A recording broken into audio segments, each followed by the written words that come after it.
Hello, everybody. David here, and today I'm going to be talking about Arrow, Season 6, Episode 1, Fallout. And this is the conclusion on who died on the island. And you know what? I am going to say this right on top. This was not the worst episode ever, but it wasn't the best premiere episode ever. It was probably my least favorite premiere of all the shows, of all the seasons that Arrow has had. Um, let's dive right into it. First of all, I want to say that I think the action sequences were really cool in this episode. If there's one thing Arrow always delivers on, maybe not always, but most of the time, it's definitely the action sequences. And the premiere episodes usually are the ones with some of the best. It's like, that's our return.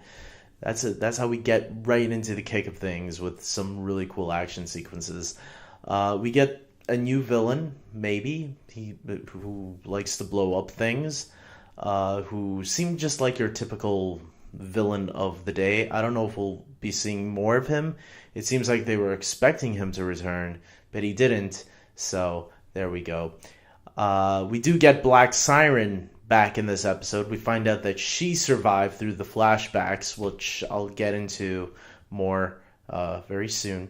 I gotta say, I think Katie Cassidy playing this role, it's a lot of fun, and you could tell she's having a lot of fun playing the bad guy now. Now she's like getting to switch it up a little bit, and it's great seeing her explore that side, this new take on a character that I think a lot of people were kind of mixed on. There were some people that loved her, some people that were on the fence about her, and then some people that just hated the character of the original Laurel. I think Black Siren, I think most people can agree, we really like seeing her in this take, this Laurel from Earth 2, which I'm hearing we're going to be getting flashbacks from her, so that's going to be nice. Oliver and his son William, we get the ramifications of them, on how their relationship is going, and I gotta say, I didn't like the way it was handled, because I felt, specifically when he was like saying bad man, or he was having nightmares and yelling out bad man or something like that, and then when Oliver asked him who's the bad man, and William points at Oliver, I thought that was kind of, really, guys? I don't know.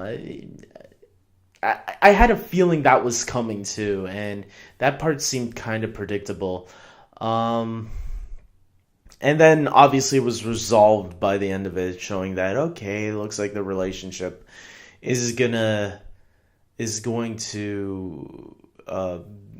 go smooth sailing, I guess. Thea, they made us think Thea was going to die, but it looks like she's on life support right now, so maybe she's going to pull through. I feel like this is the writer's way of just putting her to the side for now until they realize what they want to do with her. Because a lot of people felt like last season, specifically on the second half, they didn't know what to really do with Thea. It felt like that's why there were a lot of episodes where she was like missing.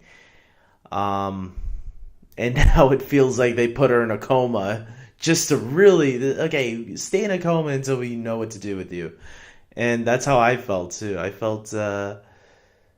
was worried that they actually did kill off Thea, but then I said, why would they bring back Willa Holland if for just a death scene, if they were going to kill her off? So I knew she couldn't have been dead. Knocked out on conscience, okay. And Slade also got off the island. That was something. Okay, let's get to the flashbacks. The biggest thing that really not pissed me off, but annoyed me a little bit about the episode was the flashbacks. Because right in the beginning, they showed that most of them already got off the island, and then there were only like a few left that we didn't see. And then they all got off the island too, except for Samantha, who everyone was expecting to be killed off on the island. I thought, man, they couldn't even have the guts to kill one of the major players.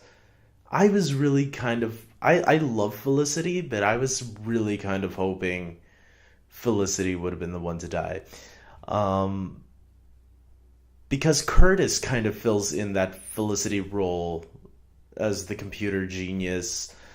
I don't know. I just felt there was a big, huge missed opportunity. It's like with the Flash and Supergirl and Legends this week. You know, Flash, they didn't allow him to stay in the Speed Force for longer and just let Cisco and Wally take care of things. And then with Supergirl, she well, okay, Supergirl's problems weren't really the same, but Legends had to deal with the dinosaurs right away. People were hoping to see dinosaurs on Legends of Tomorrow. It didn't really bug me because those two episodes were a lot of fun. This one, I don't know, it was way more predictable than I was realizing, and that kind of left me kind of disappointed.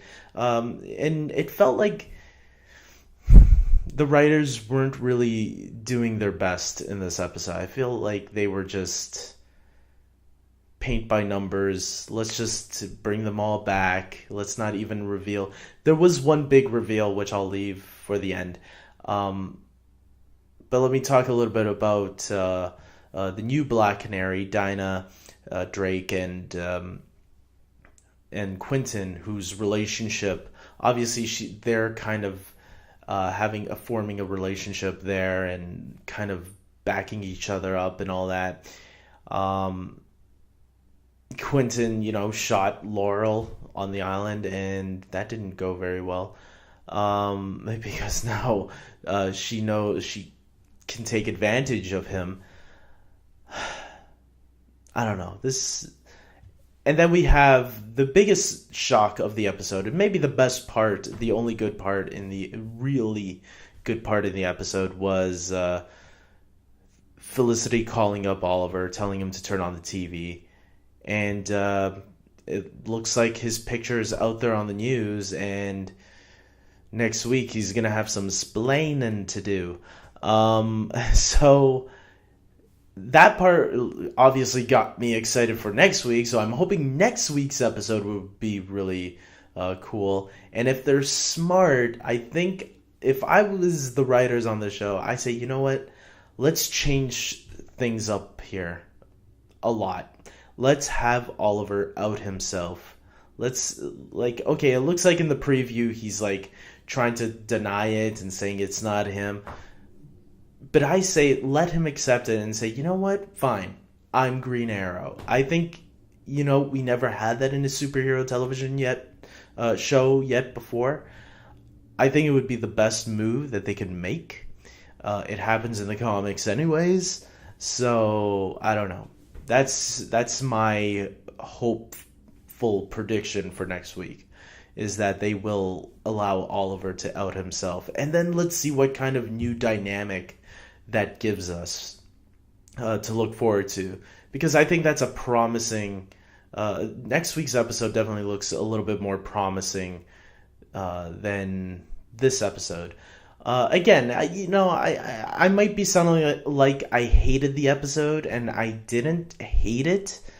I just felt a flashback to all of this was unnecessary. This could have actually benefited better if there was no flashback, I think. I think if they took out the flashback part and just focused on the present day and just let all of that unfold, I think it would have worked out a lot more better, because we would have still been wondering, okay, so what happened to Theo? What happened to Slade? Where are they in this episode? We don't see them.